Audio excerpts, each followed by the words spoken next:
ಕರ್ನಾಟಕ ರಾಜ್ಯದ ಸರ್ಕಾರ ಏನು RCBಯಲ್ಲಿ ಗೆದ್ದವರಿಗೆ ದೊಡ್ಡ ಸನ್ಮಾನ ಮಾಡಲಿಕ್ಕೆ ಹೊರಟಿದೆ. ಅದು ಆ ಸರ್ಕಾರಕ್ಕೆ ತೆರಿಗೆ ಹಣದ ದುಡ್ಡನ್ನ ಈ ತರ ಪೋಲು ಮಾಡೋದು ತಪ್ಪು ಅಂತ ನನ್ನ ಮೊದಲನೇದಾಗಿ ನನ್ನ ಆಗ್ರಹ.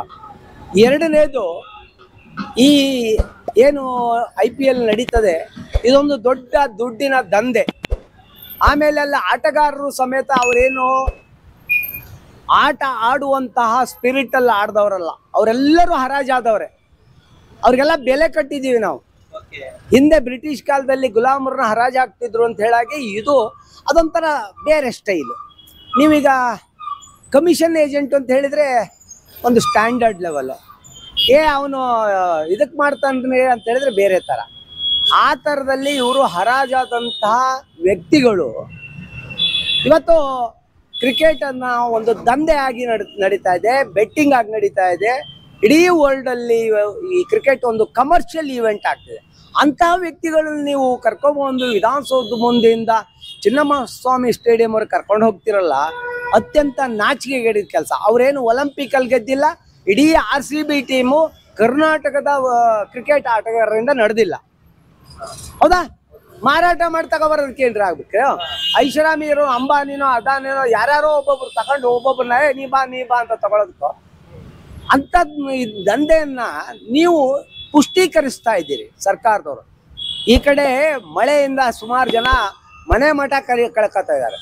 ನಾನು ಒಂದೇ ಒಂದು ಕ್ವಶನ್ ಕೇಳ್ತೀನಿ. ಇವತ್ತು ಈ RCBಯಲ್ಲಿ ಗೆದ್ದಂಥವ್ರಿಗೆ ಬರುವಂತ ಪುರಸ್ಕಾರಗಳು, ಹಣದ ಇವು, ಅದರಲ್ಲಿ ಒಂದು ಅರ್ಧ ಭಾಗನ ಕರ್ನಾಟಕದ ಜನತೆಗಾಗಿ ವಿನಿಯೋಗ ಮಾಡಿ ಅಂತ ಕೊಟ್ರೆ ಸಾಬಾಷ್ ಅನ್ಬೋದು. ಆದ್ರೆ ಇವ್ರುಗಳು ಈಗ ಕಾಚಾ, ಬನೀನು, ಬ್ಲೇಡು, ಇನ್ನೇನೇನಿದೆ, ಚಿನ್ನ, ಬೆಳ್ಳಿ ಎಲ್ಲದಕ್ಕೂ ಅಡ್ವರ್ಟೈಸ್ಮೆಂಟಿಗೆ ಬರ್ತಾರೆ. ಅದರಲ್ಲೊಂದಷ್ಟು ದುಡ್ಡು ಬರ್ತದೆ. ಯಾವ್ದಕ್ ಬೇಡ ಅದಕ್ಕೆಲ್ಲ ಬರ್ತದೆ. ಚಿನ್ನನ ತಗೊಳ್ಳಿ ಅಂತನೂ ಬರ್ತಾರೆ, ಚಿನ್ನನ ಇಟ್ಟು ಸಾಲ ತಗೊಂಡು ಮನೆ ಮಾರ್ಕೊಂಡು ಹೋಗಿ ಅಂತನೂ ಬರ್ತಾರೆ. ಅದರಿಂದ ಇವತ್ತು ಕ್ರಿಕೆಟ್ ಒಂದು ಕಮರ್ಷಿಯಲ್ ಈವೆಂಟ್ ಆಗಿದೆ ಹೊರತು ಕ್ರೀಡಾ ಪ್ರೇಮಿಗಳ ಇವೆಂಟ್ ಆಗಿಲ್ಲ. ಅದರಿಂದ ನಾನು ಇದನ್ನ ಆಗ್ರಹಪೂರ್ವಕವಾಗಿ ಇದನ್ನ ಖಂಡಿಸ್ತೀನಿ. ಈ ತರ ಈವೆಂಟ್ನ ಮಾಡ್ದೇನೆ ಸರ್ಕಾರ ಗ್ಯಾರಂಟಿ ಕೊಟ್ಟು ತನ್ನ ಖಜಾನೆ ಖಾಲಿ ಮಾಡ್ಕೊಂಡಿದೆ. ಇವತ್ತು ಲಿಕ್ಕರ್ಗೆ ಹೆಚ್ಚಿಗೆ ಮಾಡಿದ್ರು, ಪೆಟ್ರೋಲ್ಗೆ ಹೆಚ್ಚಿಗೆ ಮಾಡಿದ್ರು, ಟ್ಯಾಕ್ಸ್ ಹೆಚ್ಚಿಗೆ ಮಾಡಿದ್ರು, ಅಫಿಡವಿಟ್ಗೆ ಹೆಚ್ಚಿಗೆ ಮಾಡಿದ್ರು, ಕಂಡಲ್ಲೆಲ್ಲ ದುಡ್ಡು ಸಾರಿಗೆಯಲ್ಲಿ ಹೆಚ್ಚಿಗೆ ಮಾಡಿದ್ದಾರೆ.